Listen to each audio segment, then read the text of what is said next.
Assalamu alaikum dear students. Today we are going to discuss topic waves as a carrier of energy.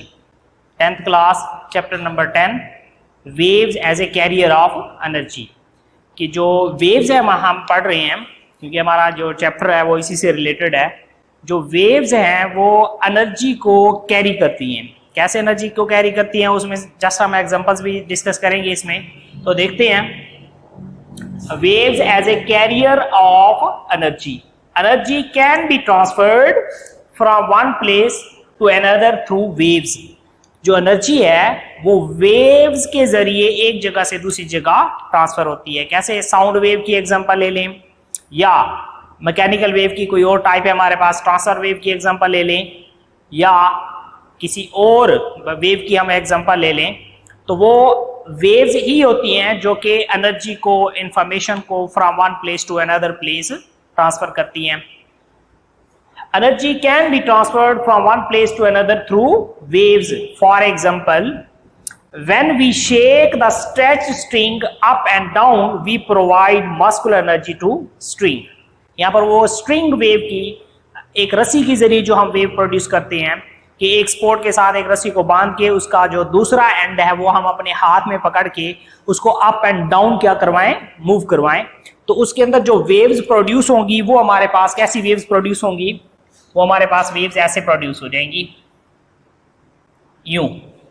ये हमारे पास होगा source, जहां से हमने उसको स्ट्रेच किया और ये फॉरवर्ड डायरेक्शन में अप एंड डाउन हमने उसको क्या करवाया, मूव करवाया रस्सी को, स्ट्रिंग को। जब हम अप एंड डाउन उसको मूव करवाएंगे तो फॉरवर्ड डायरेक्शन में वो एनर्जी।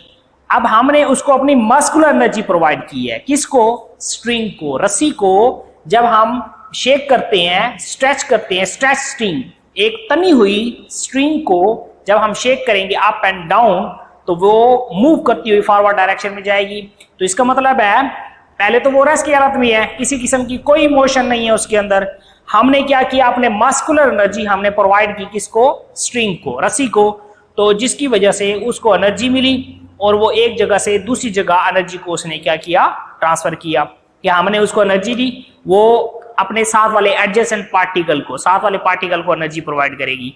फिर साथ वाला पार्टिकल नेक्स्ट पार्टिकल को क्या करेगा, एनर्जी प्रोवाइड करेगा।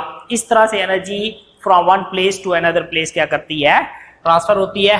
एज अ रिजल्ट क्या होगा, a set of waves can be seen traveling along the string. उस स्ट्रिंग रस्सी के along वेव ट्रेवल करती हुई हमें नजर आएगी। Particles from the hand disturbs the particles of the string and set them into motion.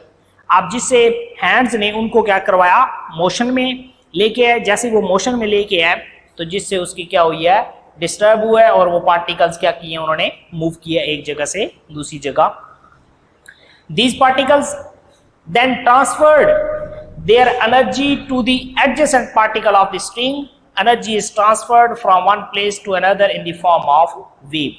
अब साथ वाले पार्टिकल को, क्योंकि वो जिस पार्टिकल को एनर्जी मिली है वो साथ वाले पार्टिकल को देगा, नेक्स्ट पार्टिकल साथ वाले पार्टिकल को देगा। इस तरह से एनर्जी एक जगह से दूसरी जगह क्या करेगी, ट्रेवल करेगी। एनर्जी डिपेंड्स अपॉन, अब जो स्ट्रिंग के अंदर एनर्जी है वो किस चीज के ऊपर डिपेंड करती है? वो दो चीजों के ऊपर डिपेंड करती है। एक है हमारे पास distance of stretch string, stretch string का जो डिस्टेंस है हमारे पास, ठीक है, मतलब उसको हम जब ऑसिलेट करवाते हैं तो कितना ऑसिलेट करवाते हैं, कितनी एनर्जी उसको प्रोवाइड करते हैं। एम्पलीट्यूड ऑफ वेव, वेव का एम्पलीट्यूड कितना है, एम्पलीट्यूड मैक्सिमम डिस्प्लेसमेंट होता है from one place to another place. ये दो हमारे पास इसके फैक्टर हैं। ये जितने ज्यादा होंगे उतना ज्यादा उस रस्सी के अंदर क्या होगी, एनर्जी होगी। सिमिलर वे में हमारे पास रिलेशन है, relation between velocity, frequency and wavelength. इन तीनों का आपस में रिलेशन क्या है?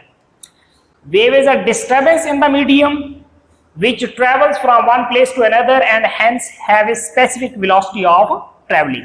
अब वेव की एक खास क्या होती है, वेलोसिटी होती है, जिस वेलोसिटी के साथ वेव एक जगह से दूसरी जगह ट्रेवल करती है। कैसे हम इसको डिफाइन करेंगे कि velocity is equal to distance over time, कि किसी वेव की वेलोसिटी क्या होगी, कितना डिस्टेंस उसने कवर किया, कितने टाइम में। Mathematically v is equal to D over T. अब हमने एक खास बात जो कि डिस्कस की हुई है पहले कि वेव की जो वेलोसिटी होती है वो v के साथ हम रिप्रेजेंट करते हैं। वेव जितना टाइम लेगी एक जगह से दूसरी जगह जाने के लिए वो टाइम पीरियड होगा, और जो डिस्टेंस होता है वो हम लैम्डा के साथ रिप्रेजेंट करते हैं। तो ये इनको हम इक्वेशन में पुट करें, v is equal to lambda over T आ जाएगा। अब लैम्डा एक साइड पे है 1 over T. Reciprocal of time period क्या होता है? Frequency. As we know that 1 over T is equal to F, यहां पर पुट करें v is equal to lambda F, और इसको हम v is equal to F lambda कह सकते हैं। तो इसका मतलब है वेलोसिटी, फ्रीक्वेंसी और लैम्डा का ये आपस में क्या हो गया? रिलेशन। तो इसकी एग्जांपल भी हम कर सकते हैं कि अगर फ्रीक्वेंसी 4 हर्ट्ज है, लैम्डा हमारे पास 0.4 मीटर है, तो v क्या होगा? v is equal to F lambda. दोनों को हम क्या करेंगे? मल्टीप्लाई करेंगे, और इसका क्या आएगा हमारे पास? आंसर आएगा। इंशाल्लाह नेक्स्ट लेक्चर में हम नेक्स्ट टॉपिक डिस्कस करेंगे।